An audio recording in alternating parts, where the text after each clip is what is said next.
ہم سب جھوٹے مکار فریبی لوگ ہیں۔ ہم سب وہ لوگ ہیں جو لکھتے ہیں وہ کہتے نہیں، جو بولتے ہیں وہ سنتے نہیں، جو سنتے ہیں وہ آگے بتاتے نہیں، اور جو سمجھتے ہیں وہ سمجھتے نہیں۔ ہم سب وہ لوگ ہیں جو اپنی خواہشوں، اپنے خوابوں کو پورا کرنے کے چکر میں ہم اگلی نسل کو برباد کر دیتے ہیں۔ ہم اپنے لوگوں کو مار کر اپنی خوشیوں کو پروان چڑھانے والے لوگ ہیں۔ ہم لوگ امید دلانے والے لوگ کہلاتے ہیں خود کو، مگر سچ یہ ہے کہ اندر سے ٹوٹے ہوئے خالی احساس سے عاری لوگ ہیں۔ ہم دوسروں کے جذبات و احساسات کی پرواہ نہ کرنے والے لوگ۔ ہم چاہتے ہیں کہ ہمارے احساسات کی پرواہ وہ کرے جنہیں ہم چنتے ہیں، جنہیں ہم سنتے ہیں، جنہیں ہم ایوانوں میں بٹھاتے ہیں۔ ہم چاہتے ہیں کہ وہ ہمیں سمجھیں، ہمیں جانیں، ہمارے لیے کچھ کر کے دکھائیں، کچھ اچھا، کچھ بہترین کر کے دکھائیں، کچھ ایسا کر کے دکھائیں جس کی ہم ان سے توقع رکھتے ہیں، مگر ایسا ممکن نہیں۔ وجہ ہم ایک دوسرے سے جڑے ہوئے نہیں، ایک دوسرے سے کٹے ہوئے لوگ ہیں۔ ہم سب اپنے اپنے مفاد کے لیے ایک دوسرے کو استعمال کرتے ہوئے لوگ ہیں، جو چاہتے ہیں کہ دوسرے ہمارے مفاد کا خیال کریں۔ ایسا تو ہرگز نہیں ہو سکتا ہم جو چاہیں وہ سب ہو جائے، لیکن ایسا ممکن ہے اگر ہم سب ایک دوسرے سے جڑ جائیں۔ کیا یہ سب اتنا آسان ہے؟ کیا یہ سب رنجشیں، اس تمام تلخیاں وغیرہ ہم سب کو ایک دوسرے سے جو اتنی دور لے گئی ہیں، کیا ہمیں قریب کر سکتی ہیں؟ کیا پنجابی اور پختون ایک ساتھ کسی ایک بات پر احتجاج کر سکتے ہیں؟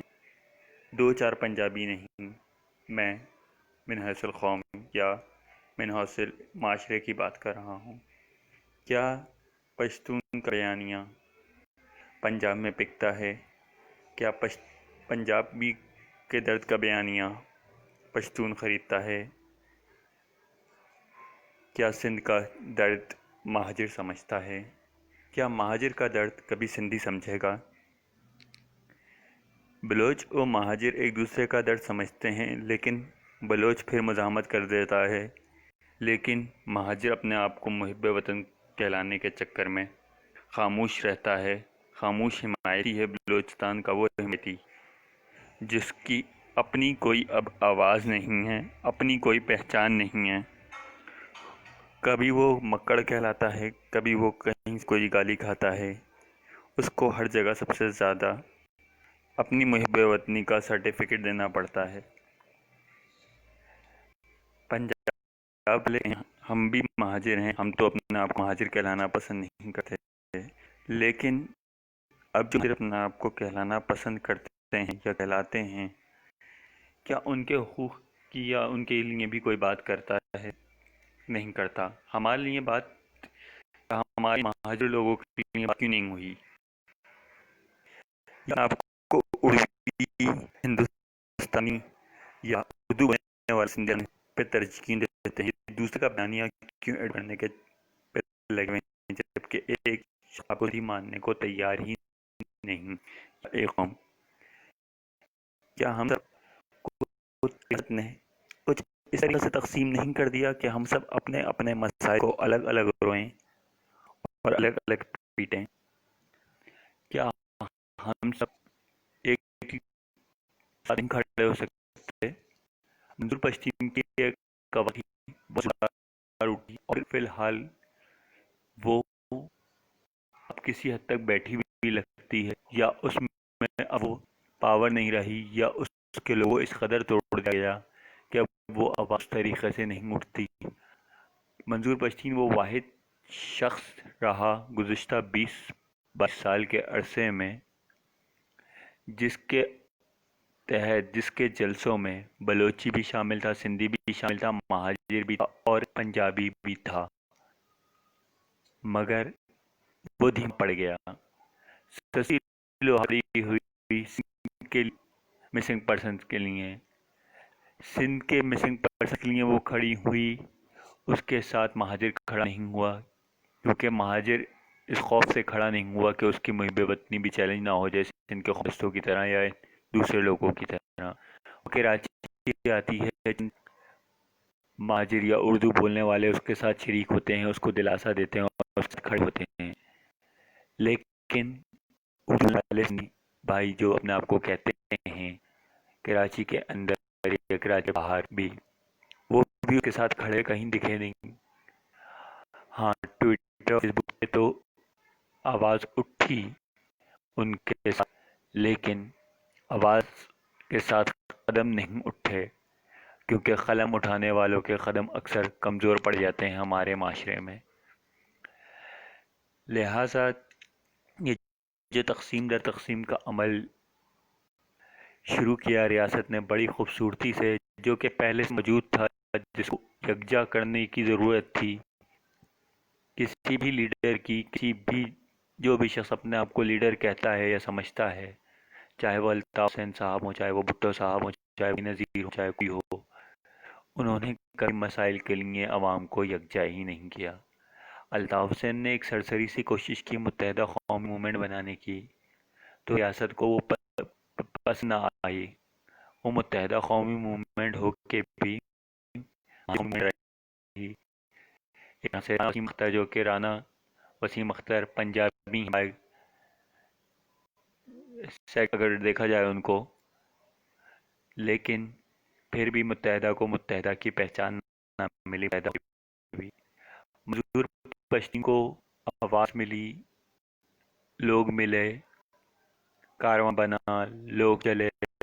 علی وزیر اور محسن داوڑ کے اندر ہونے کے بعد سے ایک خاموشی سی ہے، 90 دن سے زیادہ ہونے کو ہیں تقریباً، اور ایک خاموشی، ایک سناٹا۔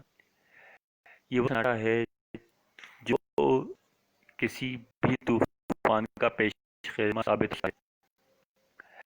کل کی بارش جو ہوئی، اس میں 8 لوگ مرے، 2 جانور، وہ بھی ایک مسلسل خاموشی کا پیش خیمہ تھی۔ خاموشی اتنے عرصے سے بارش بن کے نہیں برسی تھی کہ آخر 8 لوگوں کی زندگی اس سے بھر آیا۔ لوگ کہتے ہیں پاکستان کا خلاف دینے والے جانشہرات ڈالتے ہیں،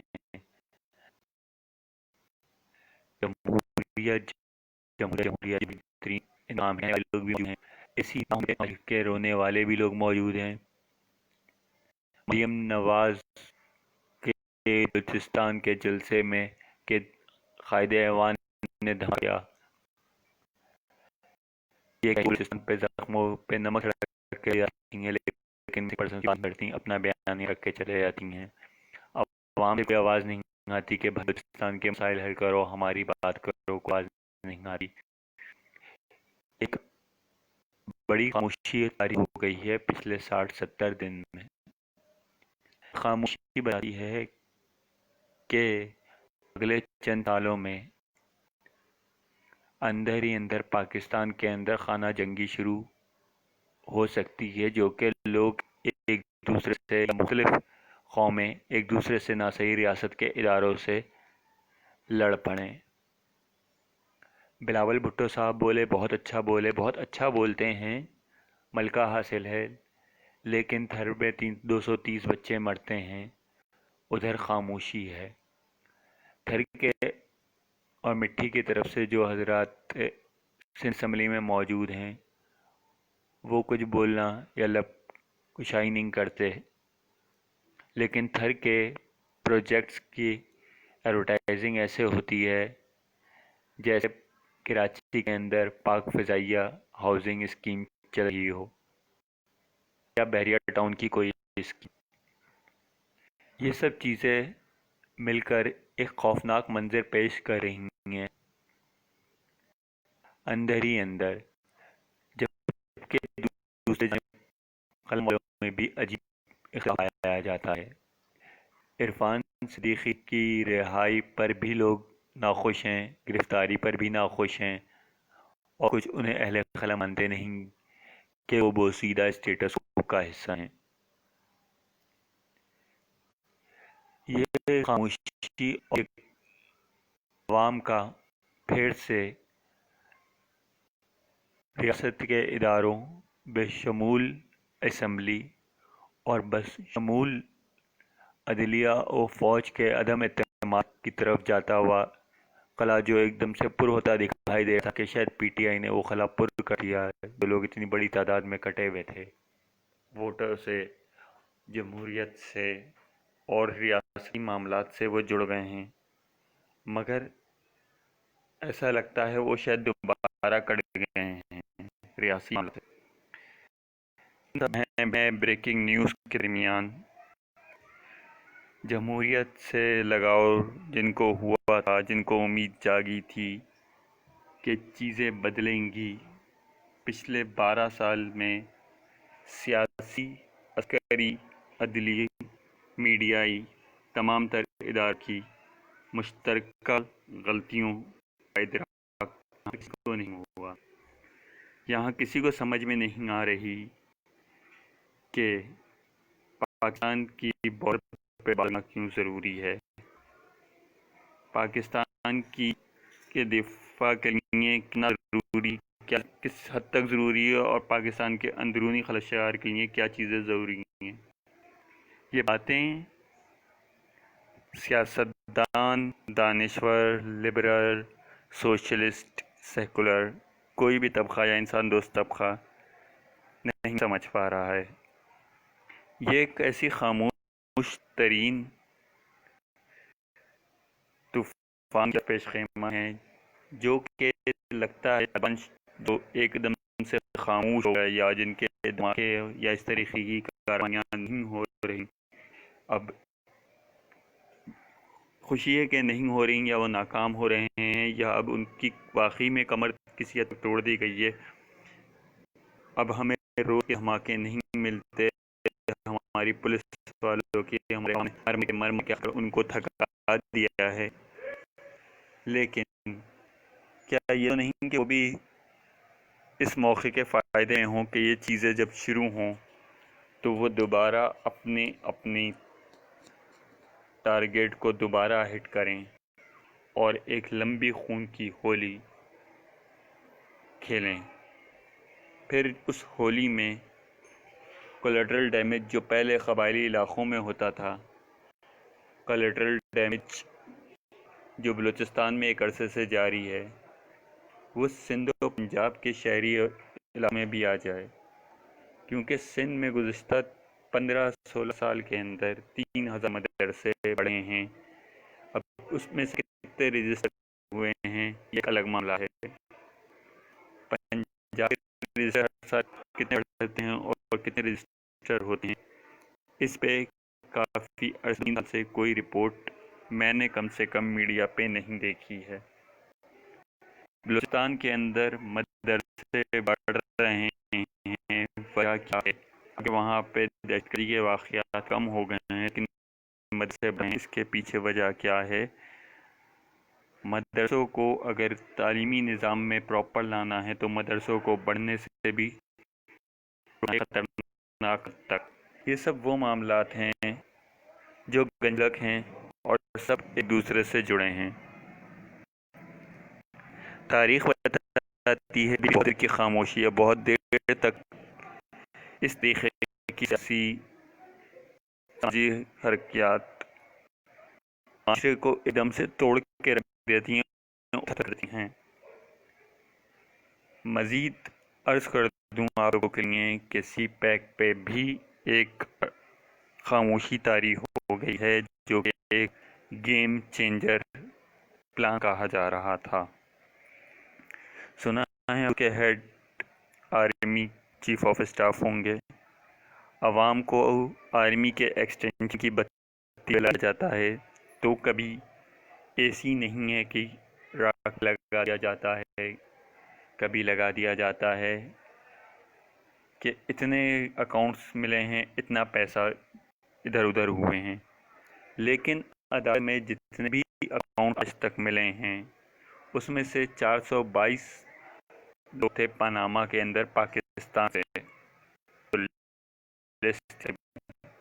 ان 422 میں سے اب تک کتنے افراد جیل گئے ہیں عوام کی طرف سے کوئی سوال نہیں پوچھا جا رہا۔ چلیں آپ نے ایک پرائم منسٹر، ایک صدر، دوسرا پرائم منسٹر سب جیل میں ڈال دیے، گیلانی کو آپ نے ناک آؤٹ کر دیا تھا، پرویز مشرف بھی ایک طرح سے سزا یافتہ ہیں، تھوڑے وہ کلیئر ہو گئے ہیں، راجہ پرویز اشرف۔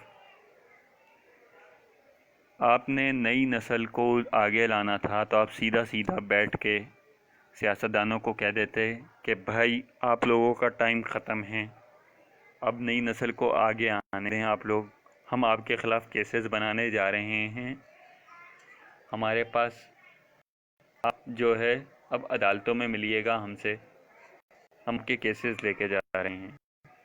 لیکن مسئلہ یہ ہے کہ ہمارے یہاں جو ہے ہر شخص اپنی سیاست کا دلیہ ہو، فوج ہو، کوئی۔ میرا اندیشہ ہے کہ فوج یہ چال ہے اور عدلیہ کی بھی ایک چال ہے اپنے اپنے تحت، کہ فوج اپنا 93,000 جو ان سے ہارے تھے فوجی اس کا بدلہ لینے کے لیے انہوں نے اگلی جنگ تک، اگلے مارکے تک دوبارہ سے توقع ہونا ہے ایک دن،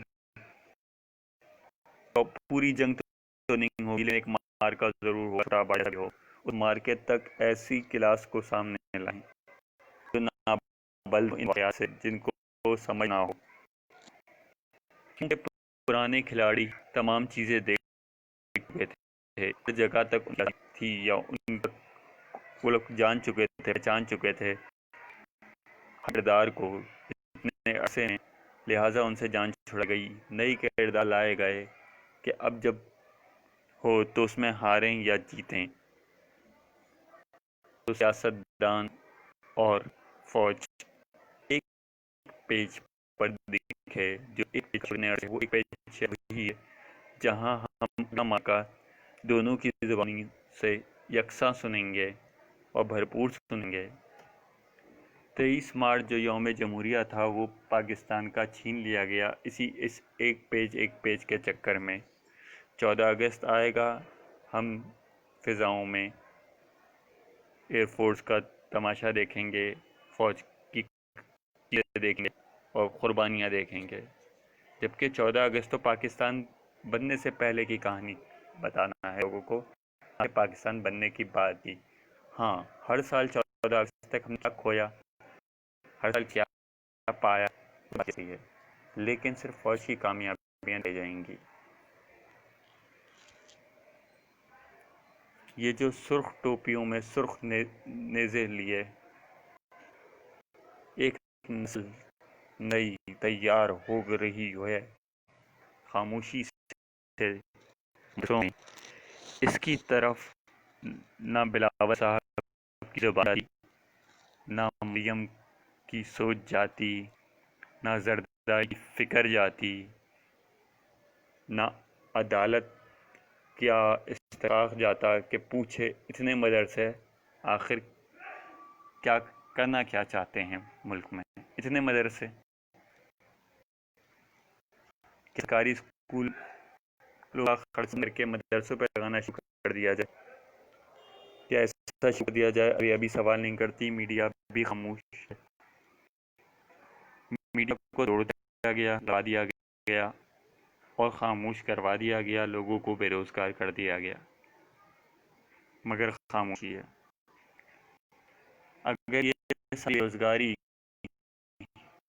ابھی 1 سال یا 2 سال کے اندر ہوئی ہے یا ہونے جائے گی، ابھی پاور لومز والے بھی اسٹرائک کی طرف جا رہے ہیں، ان فیکٹریوں سے لوگ اگر نکلے یا ان کے بچے نکل کر ان میں سے 10 بچے بھی نکال لیں اتنی سائیز میں تقریباً وہ ایکسٹریمزم کی طرف چلے ہیں، تو آپ خود سوچ سکتے ہیں 10 سال بعد یا 8 سال بعد یہ ملک جب پھٹ رہا ہوگا، وہ ملک پھٹ رہا ہوگا جو 2009 سے لے کے یا 2005 سے جہاں تک پڑ رہا ہے پہلا دھماکہ ہوا تھا 2005 سے لے کے 2019 تک نہیں پھٹا، اس سے بدترین دہشت گردی کا شکار ہو سکتا ہے۔ اور کتنا اسلحہ لے سکتی ہے، کتنا نہیں لے سکتی، اس کے بارے میں کوئی بات نہیں ہو رہی۔ سندھ کے اندر کوٹا سسٹم جس نے ڈیوائیڈ ڈالا، جس کو کہا جا رہا ہے کہ 2013-14 میں وہ ختم ہو چکا، اس کے باوجود بھی اس کی بنیاد پہ بھرتیاں ہو رہی ہیں، اور اس کوٹے سسٹم کی وجہ سے سندھی قوم سے نہیں، سندھ حکومت سے نفرت پائی جاتی ہے۔ وہ بھی ایک المیاں ہیں، سندھی دوست یا سندھی دوست جو ہیں اس کو مٹانے کی کوشش کرتے ہیں، یا اس کو دبانے کی بات کرتے ہیں، یا میرٹ پہ آتے ہیں، ان کو بھی یہی طرح سننے کو ملتا ہے۔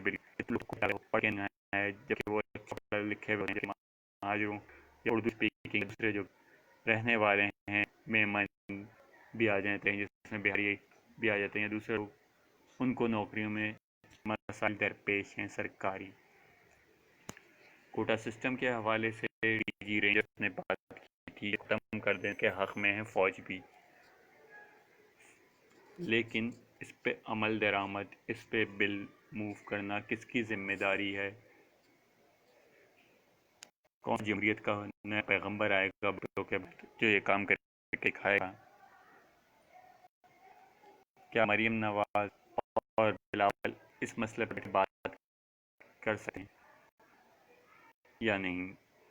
کیا بلوچستان کے مسئلے پر یہ دونوں ایک سنجیدہ بات کر سکتے ہیں یا نہیں؟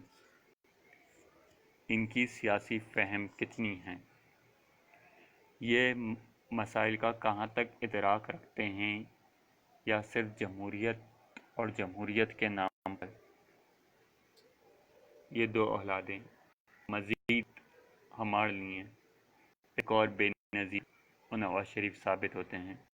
یہ آنے والا وقت جلد یا بدیر ہمیں بتا دے گا، اور ہمیں سمجھ آ جائے گی، اور ہم دیکھیں گے، لازم ہے کہ ہم بھی دیکھیں گے۔